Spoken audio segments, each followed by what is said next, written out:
Hello, good morning guys. Almusal for today kasi aalis kami papuntang hospital.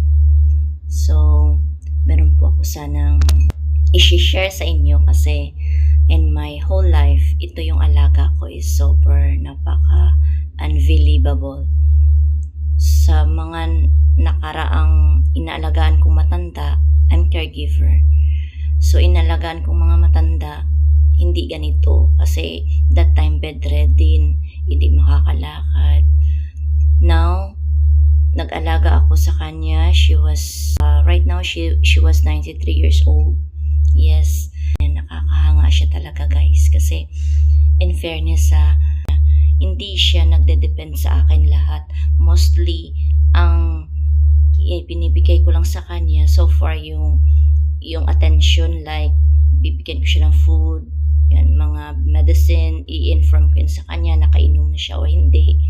And then yung palaging makalimutin nga siya kasi sa totoo lang guys, bibihira sa mga matatanda na nakakaisip pa na talaga kaalala pa sa lahat ng bagay.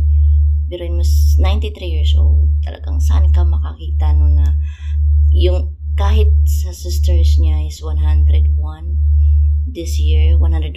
Talagang napahanga talaga ako sa kanilang magkakapatid.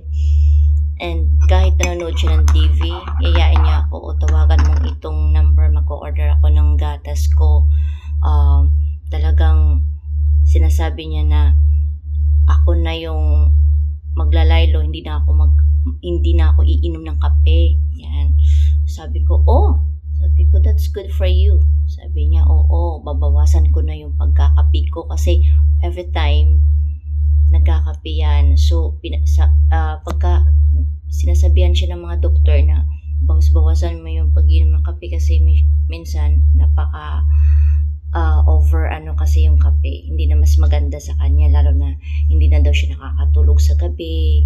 So, minsan, yung tanghali, tinutulog niya, yun yung gabi niya. So, pagkagabi, yung ginagawa niyang araw. So, hindi na siya nakakatulog doon. Yun yung risk ng pag-iisip niya kung bakit nag-inom siya ng kape. So, nagtry ako sa kanya na sabi ko, try mo kaya yung gatas.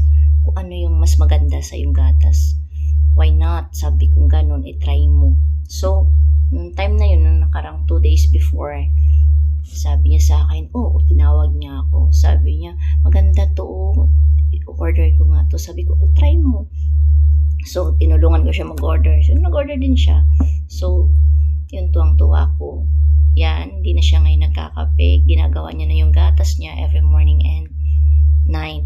And sabi ko, that's good for you. Tapos, nung nakarang last week, nagkaroon siya ng problemang sakit. So, sabi ko sa kanya, I pray over for you kasi sabi ko, no one knows na kahit matanda ka na, kahit may edad ka na o something like, hindi ka pa rin papayagan ni Lord na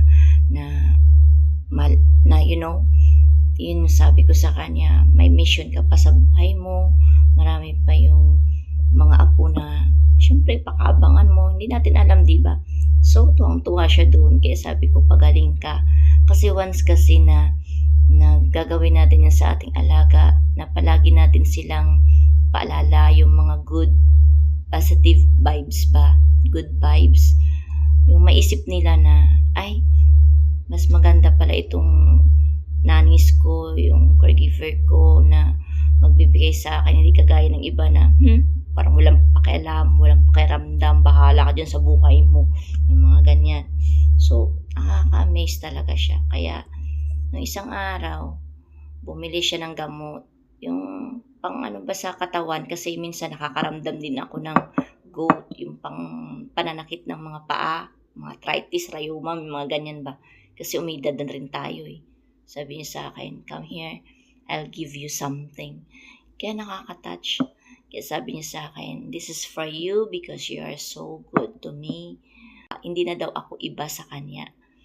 Kaya sabi, touching you kasi sabi ko, hindi ka katulad ng naging alaga ko that time. Kasi yung alaga ko that time, since I was working in Hong Kong, maselan, kahit matanda na siya, almost 86 na siya. hindi na siya nakakalakad. Dan tinatapunan ako ng mga bagay na hindi maganda, mabigat, kaya nagkasakit ako that time, pumapayat ako. Pero ito, talagang kahit sabihin man natin na okay lang kung maliit lang yung sinasahod mo, importante tinatrato kang mabuti, tinatrato kang hindi iba sa kanila. O 'di ba? Nakaka-touch. Ito yung the best na ginawa ko kaya nga na tumagal ako sa um, gumawa ng content kasi inasikaso ko siya. Kasi binibigyan ko siya ng oras, binibigyan ko siya ng attention. Hindi lang kasi na nagtatrabaho ka dito, puro ka na lang cellphone. Guys, thank you so much. Hope na makakatulong sa lahat ng mga OFW na kagaya ko na alam niyo po guys, kapag binigyan natin yung alaga nating matanda or either sa mga bata, attentions, caring, guys, sulit ang ating yung paghihirap natin sa araw-araw. Yearly man tayo, tatagal man tayo ng ilang decades. One day, matatagumpayan natin. Kaya wag tayong mawala ng pag-asa. Don't give up, guys. Para sa atin to. Wag tayong susuko. Kahit meron yung alaga nating dementia or something like, gagawin natin talaga ang best natin sa pag-aalaga sa kanila kasi hindi natin alam. Okay? Yung darating sa atin maganda or mabuti kasi once guys na binibigyan natin sila ng pagpapahalaga at pagmamahal at pag-aaruga na parang ginawa din natin turing na isang ina, magulang, or sa mga bata bilang isang mga anak, napaka malaking bagay na yun guys. Thank you so much for watching. God bless you all.